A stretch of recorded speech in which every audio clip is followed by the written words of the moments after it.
Hoy iniciamos una nueva serie que he titulado Sumergidos.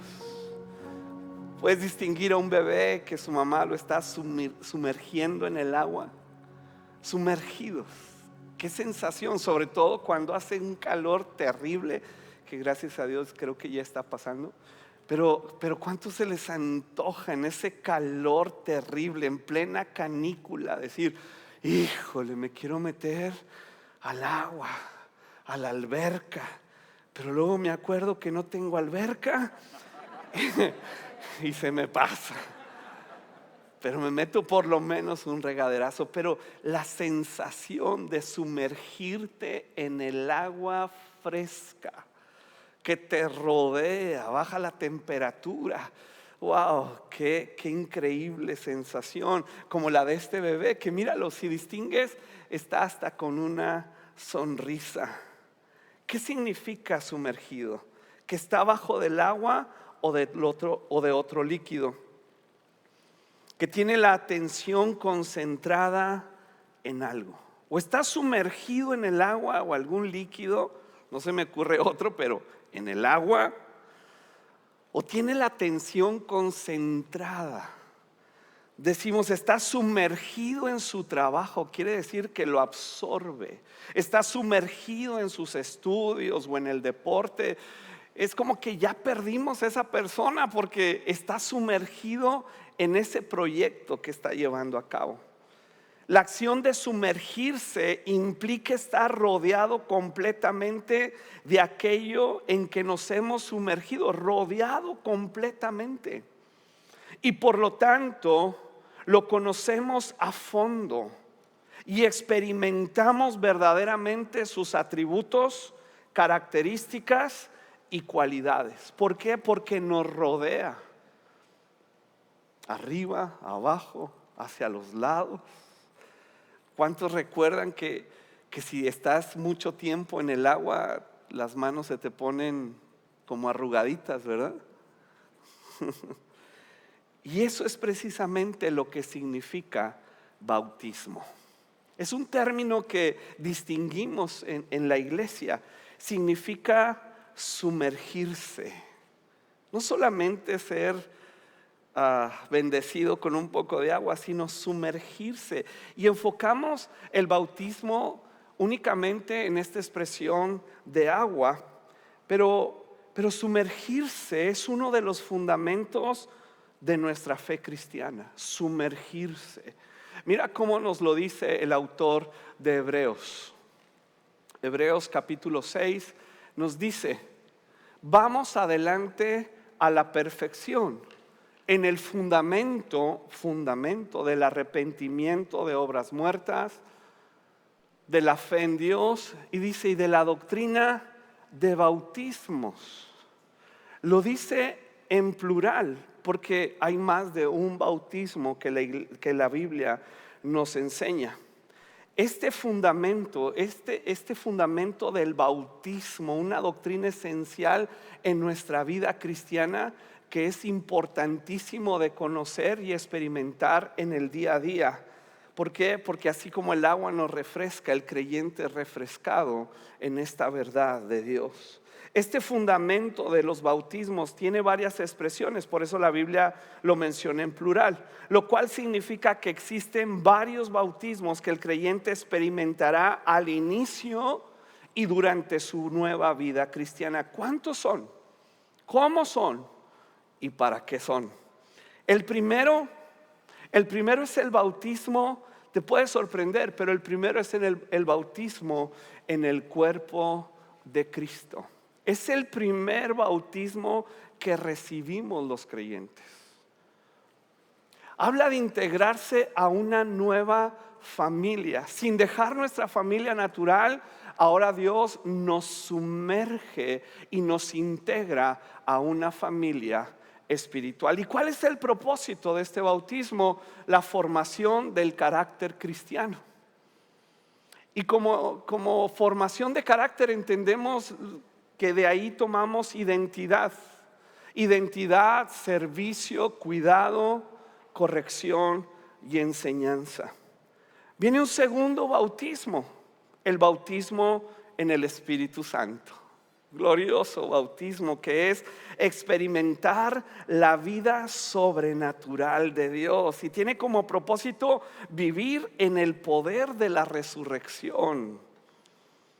Veremos dones, cómo testificar del nuevo nacimiento y la guianza divina. Y luego viene el más famoso, tal vez conocido por todos, el bautismo en agua. Esta es una declaración pública de la nueva vida en Cristo y tiene como propósito hacer un compromiso con la sociedad y la iglesia de vivir en los estándares bíblicos. Hablaremos de ética, comportamiento moral y ejemplo de vida en general.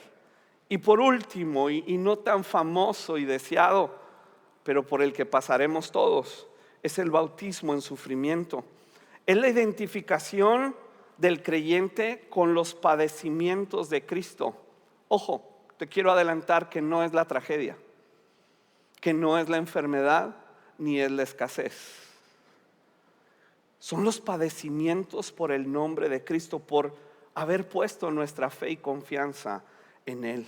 El propósito es comprender que el creyente renuncia a una vida de satisfacción egoísta, donde desarrolla un amor sin rival y una entrega sin reservas.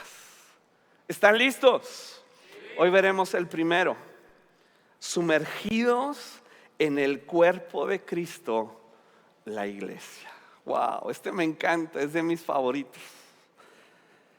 Salmo nos dice, el Salmo 92, trasplantados en la casa del Señor, florecerán o florecen en los atrios de nuestro Dios. Incluso, aún en la vejez, aún producirán frutos, seguirán verdes y llenos. ¿De qué?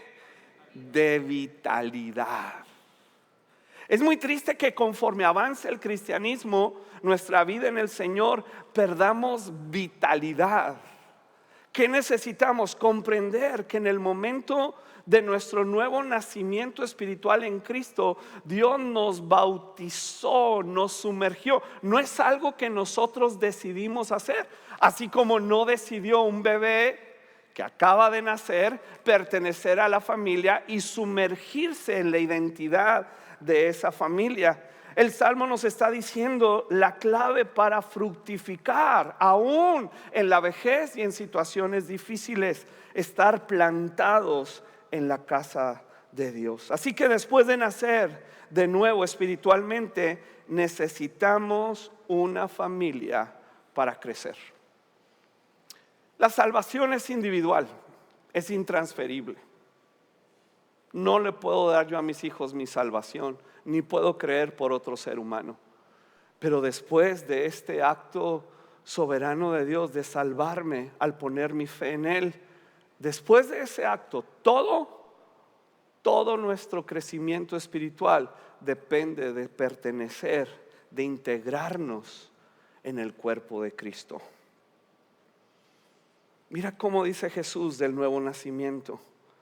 Te digo la verdad, nadie puede entrar en el reino de Dios si no nace de agua y del Espíritu. El ser humano solo puede producir la vida humana, pero la vida espiritual nace del Espíritu Santo. No es que me cambié de religión y es que ahora voy a tal iglesia. No, es un acto soberano, sobrenatural. Es algo que Dios diseñó para cada uno de nosotros. Se recibe por gracia y nosotros respondemos con fe. Nacemos del Espíritu Santo.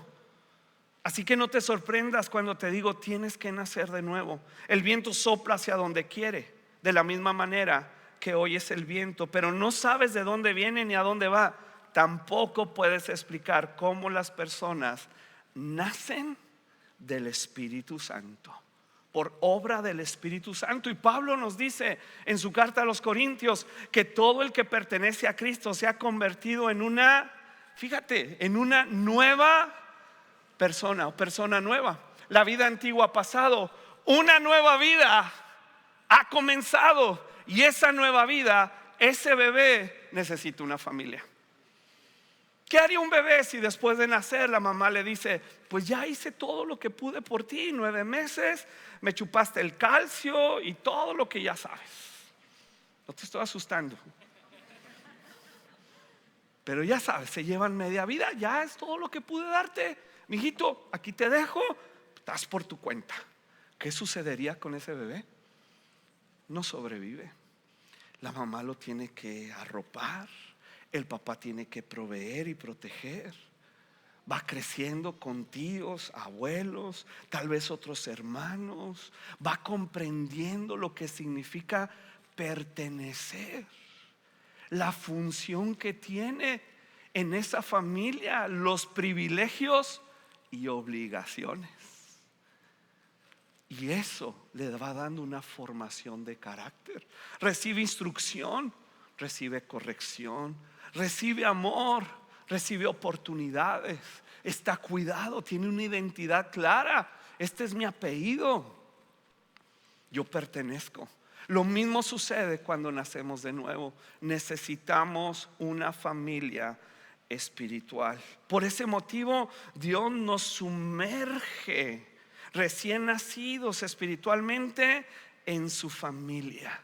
Así lo dice Pablo a los Corintios: el cuerpo humano tiene muchas partes, pero las muchas partes forman un cuerpo entero. Lo mismo sucede con el cuerpo de Cristo. Entre nosotros hay algunos que son judíos, otros gentiles, algunos esclavos, otros libres, unos regios, unos chihuahuenses, unos altos, unos bajos, unos morenos, unos comerciantes, otros arquitectos, unos buena onda, unos no tanto.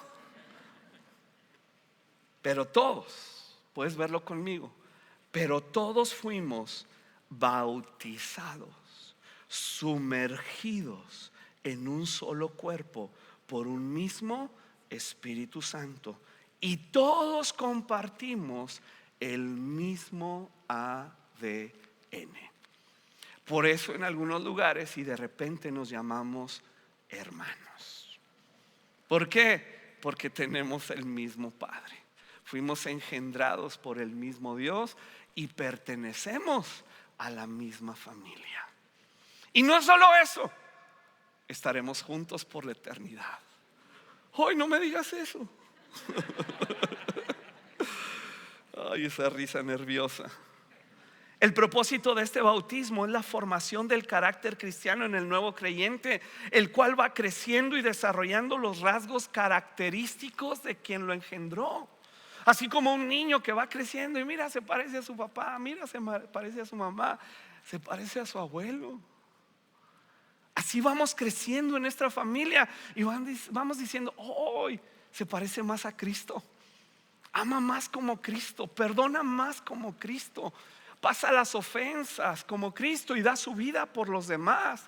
Es generoso, no simplemente una persona moral y ética, que es parte y lo vamos a ver, pero es una persona que refleja el carácter y la cultura del reino de Dios. No solamente por un lenguaje espiritifláutico, espiritualoide, es porque en la esencia de su corazón mora Cristo y se siente, se percibe y da un fruto de ello. Pablo nos dice de esto, de cómo en la iglesia adquirimos toda esta bendición. Así que él mismo constituyó a unos apóstoles, otros profetas, evangelistas, pastores y maestros, a fin de perfeccionar, lo dice en la carta a los Efesios, a fin de perfeccionar, de proveer para que el creyente forme el carácter cristiano dentro de la familia de Dios. Y sabes que en la familia de Dios sí hay problemas, como en tu familia. Pero ¿cómo practicaríamos el perdón en la familia si no hubiera problemas? ¿Cómo practicaríamos la generosidad si no nos exponemos a la necesidad? ¿Cómo practicaríamos realmente ser cristianos si pretendiéramos que no hubiera ningún problema, dificultad o diferencia entre nosotros? Así que la iglesia está para perfeccionarnos y los ministerios para ayudarnos a edificar el cuerpo de Cristo hasta que todos lleguemos a la unidad de la fe. Fíjate cómo dice: hasta que todos. hasta que todos lleguemos a la unidad de la fe y del conocimiento del Hijo de Dios, a un varón perfecto, a la medida de la estatura de la plenitud de Cristo. Así como nos alegramos cuando nuestros hijos van creciendo y mira, y ponemos una marquita ahí en su puerta o en algo, mira, va creciendo. Así nos alegramos cuando alguien en Cristo va creciendo. Ya no es el bebé, ese consentido, chiplonón que se enoja y reniega porque pues se tiene que esperar en la puerta que le tomen la temperatura y traer el cubrebocas ahora y el estacionamiento y la calor. Ya va creciendo. Ya no es de cristal, ni se ofende con cualquier cosa, ni se calla cada rato. Va adquiriendo una plenitud. Se está pareciendo más a Cristo. Está madurando. Ya sirve en la casa. Ya aporta a la casa. Para que ya no seamos niños fluctuantes, llevados por doquiera de todo viento de doctrina, por estratagema de hombres que para engañar emplean con astucia las artimañas del error. Esa madurez que nos permite distinguir y discernir que no todo lo que escucho en internet viene de Dios, aunque hablen de Dios. Que no salgo corriendo como gallina despescuezada para cualquier lugar donde me dicen, ay, aquí es de bendición. Tengo ese discernimiento porque en mi familia me enseñaron, así como en la familia natural nos enseñan a dar gracias, a ser educados. Así en mi casa me instruyeron, me corrigieron, me enseñaron quién es realmente Dios y su palabra. Sino que siguiendo la verdad en amor, crezcamos en todo en aquel que es la cabeza, esto es Cristo, de quien todo el cuerpo, mira cómo lo dice, todo el cuerpo bien concertado y unido entre sí por todas las coyunturas que se ayudan mutuamente según la actividad propia de cada miembro, recibe su crecimiento para ir edificándonos en amor. ¿Cómo recibe el crecimiento? Bautizado en el cuerpo de Cristo. ¿Cómo recibe la madurez, la protección, la provisión? Sí, en una congregación de gente muy imperfecta, pero ahí está madurando, porque ahí ejercita el amor, el perdón, la gracia, el servicio, la generosidad. Es enseñable. Está adquiriendo la cultura del reino de Dios y está creciendo junto con otros miembros y está funcionando en ello. En el momento en que fuiste sumergido en el cuerpo de Cristo, se te asignó una función y una posición. Una función y una posición. Mi pregunta es, ¿ya la descubriste? ¿Estás funcionando en esa posición, experimentando contentamiento y contribuyendo para que tu iglesia tenga un crecimiento saludable? ¿Conoces a fondo tu iglesia? ¿Te has sumergido? ¿Te relacionas sanamente con otros creyentes? Así que en base a lo que la Escritura nos dice de cómo Dios nos bautizó, nos sumergió en su iglesia, no podemos decir, no necesito a la iglesia, o yo solamente voy a recibir. Imagínate, papá, mamá, que tu hijo llegue a la casa y nomás vengo a comer, nomás vengo a dormir. Bueno, van creciendo y parece que nomás eso hacen, pero ay, el pago de la colegiatura y la gasolina. Pero sería muy triste, ¿no? Que te dijera, vengo nomás para que me sirvas. Y la relación, y el cariño, y el abrazo, y el apapacho, y el servirnos, el conocernos. Eso hace una familia. Eso nos integra y nos da seguridad. Sí nos necesitamos. Y el engaño que está cayendo sobre algunos ahora después de pandemia es que en línea es suficiente. No, no es suficiente por el único hecho de que Dios, si eres creyente, te sumergió en su cuerpo, la iglesia, y te dio un lugar y una posición que tiene una función específica que necesitamos. Porque si no funcionas en esa posición, el cuerpo va a sufrir. Va a sufrir. ¿Qué sucede cuando no funciona el páncreas, el hígado, el intestino? ¿Qué sucede? Se enferma el cuerpo. Por eso sí eres importante, sí te necesitamos. Así lo dice Pablo, el ojo, a los corintios, el ojo nunca puede decir a la mano, no te necesito, nunca. La cabeza tampoco puede decirle al pie, no te necesito. Esto hace que haya, ¿cómo dice? Armonía. Los que entienden un poquito de música saben que la armonía es muy importante. No solamente que suene la guitarra o solo el piano, o imagínate un solo de batería por 25 minutos en la alabanza, sales corriendo. Algunos son como la batería en la iglesia, muy ruidosos, muy extrovertidos. Algunos son como el piano, un poquito más suaves. Algunos como la guitarra eléctrica le ponen pimienta. Pero juntos hacemos armonía para que el cielo reciba la alabanza de su iglesia y para que el mundo crea que realmente somos hijos de Dios. ¿Por qué? Porque nos amamos, porque hay armonía a pesar de que siempre va a haber diferencias. Siempre. Armonía a fin de que los miembros se preocupen los unos por los otros.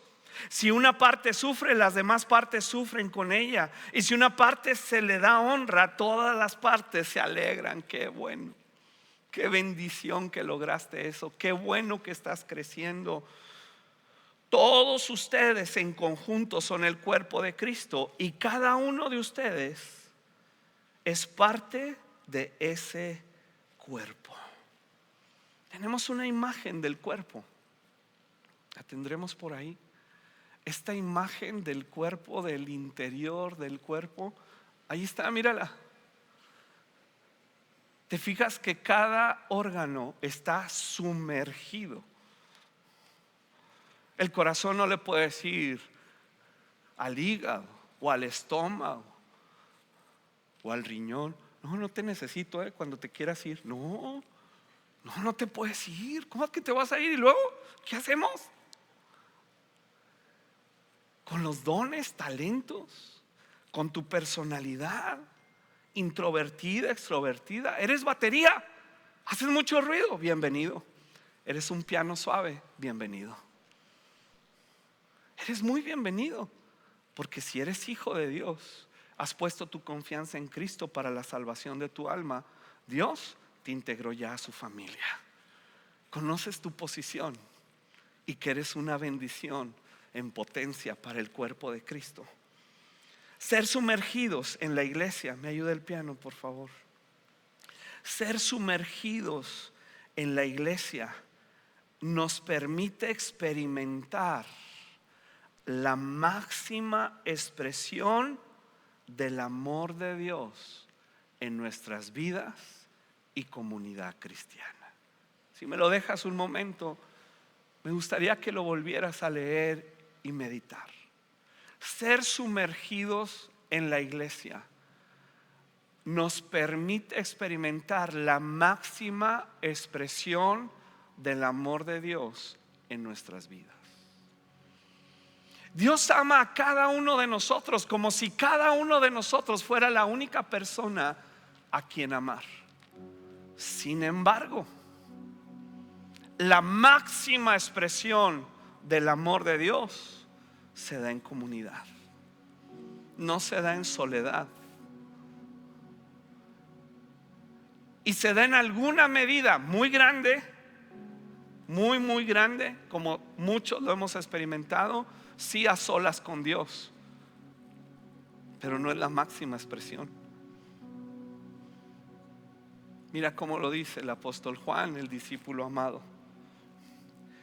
Nadie jamás ha visto a Dios. Nadie. Lo asegura, lo afirma. Y él estuvo con Jesús. Nos está hablando a nosotros.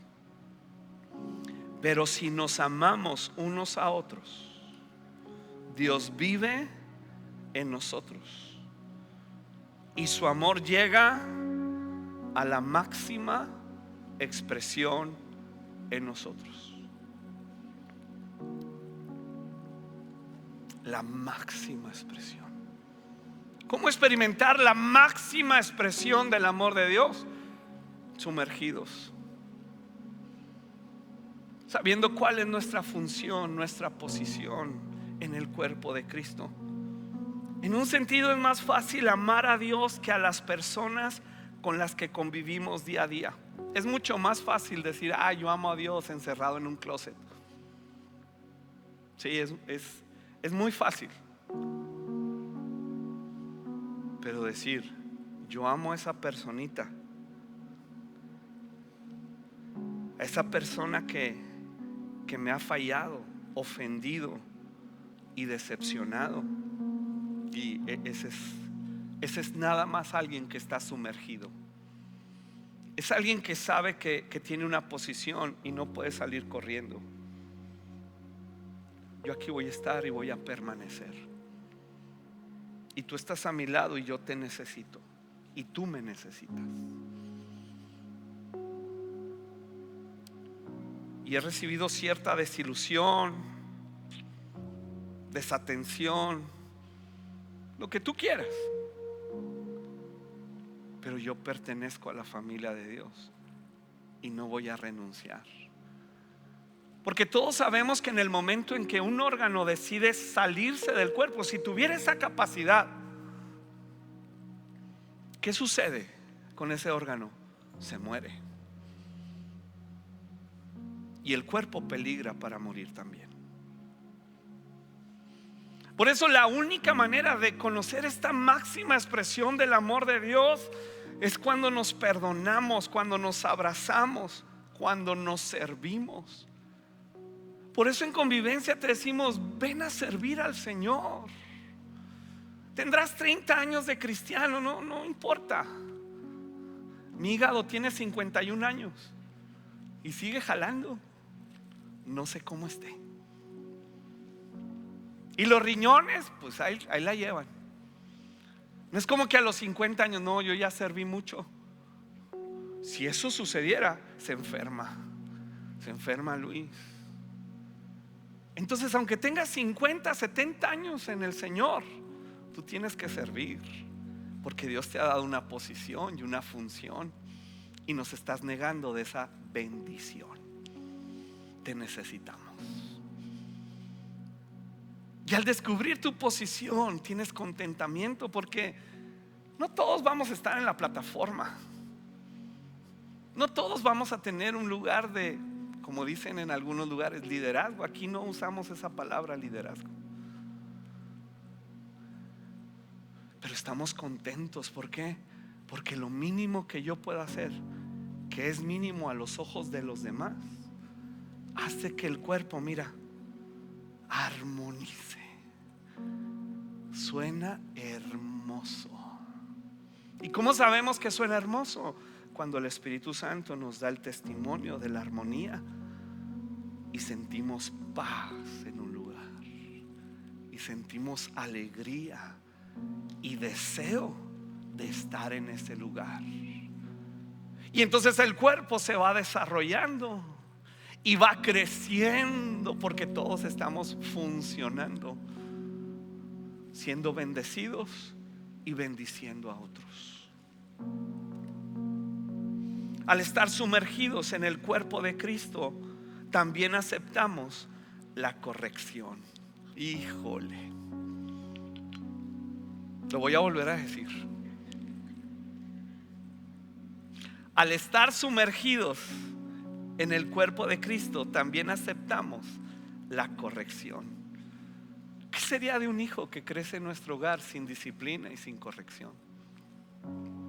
Cuando un órgano de nuestro cuerpo se enferma, necesita la corrección para sanar y volver a funcionar correctamente para su bienestar y el bienestar de todo el cuerpo. Como en toda familia, también la iglesia. En la iglesia, cuando los hijos van creciendo, reciben instrucción, pero también reciben corrección. Pero solamente vas a recibir esta corrección amorosa si estás sumergido, porque estás experimentando no el control ni la manipulación, sino la protección y la identidad. Y sabes que algo ha enfermado y necesito ser corregido porque no quiero morir. Así lo dice Hebreos. Cuídense unos a otros para que ninguno de ustedes deje de recibir la gracia de Dios. Tengan cuidado de que no brote ninguna raíz venenosa de amargura, la cual los trastorne a ustedes y envenene a muchos. ¿Cómo? Cuidándonos. Y un versículo difícil de leer porque habla de la función de su servidor. Dicen: obedezcan a sus líderes espirituales o pastores en el marco de la palabra de Dios. Su tarea es cuidar el alma de ustedes y tienen que rendir cuentas a Dios. Denles motivos para que lo hagan con alegría y no con dolor. Esto último no les conviene. Dice: no beneficiará, no les beneficiará. Pero estamos para servirte, la función pastoral, para instruirte. Tenemos un curso que se llama precisamente cultura pastoral en la iglesia. No es la manipulación. Yo no te puedo decir cómo hagas tus cosas, tus negocios o cuándo salgas de vacaciones. Mi función es enseñarte la verdad que te hace libre. Y cuando perteneces, que estás sumergido, activo, y veo que te enfermas y tienes peligro, te tengo que cuidar, te tengo que corregir para que no mueras. Esa es mi función como el médico. Pero vivimos en un mundo que no acepta corrección. Es mi vida, son mis decisiones, es mi cuerpo. Yo nada más voy a recibir. Bienvenido, es una casa para todos. Pero deseas crecer. Deseas crecer y tener contentamiento a la iglesia a la que asistes. Ser cuidado, protegido en el marco de la palabra de Dios. Descubre tu función. Te va a encantar. Llevo 25 años sirviendo a la iglesia en diferentes frentes y lugares. Amo a Cristo y amo a su iglesia. Imperfecto como cualquiera de ustedes, o tal vez un poquito más, pero por la gracia de Dios tengo una función, nada más. Por eso no hablamos de liderazgo y esas estupideces. El líder, ¿no? ¿Cuál es tu función? Hay gente aquí en la iglesia que es más pastoral que yo, que se preocupa por las almas, que abraza, que consuela, que lleva el caldito de pollo al enfermo y ora por él. Y yo a veces ni me entero. Ha entendido su función. No necesita aplauso, reconocimiento. Está feliz en su función. Ama a la iglesia, ama a Dios y se ama a sí mismo. Y termino en el Salmo número 1, verso 3. Estos árboles, estas personas plantadas, sumergidas a la orilla de un río, del río de Dios, siempre dan fruto en su tiempo. Sus hojas nunca se marchitan y prosperan en todo lo que hacen. ¿Por qué? Porque han comprendido que están sumergidos. Esto los rodea y sumergidos conocen lo que les está rodeando y lo disfrutan y permanecen y empiezan a dar un fruto impresionante que se extiende fuera de estas 4 paredes, pero que aquí se disfruta muchísimo.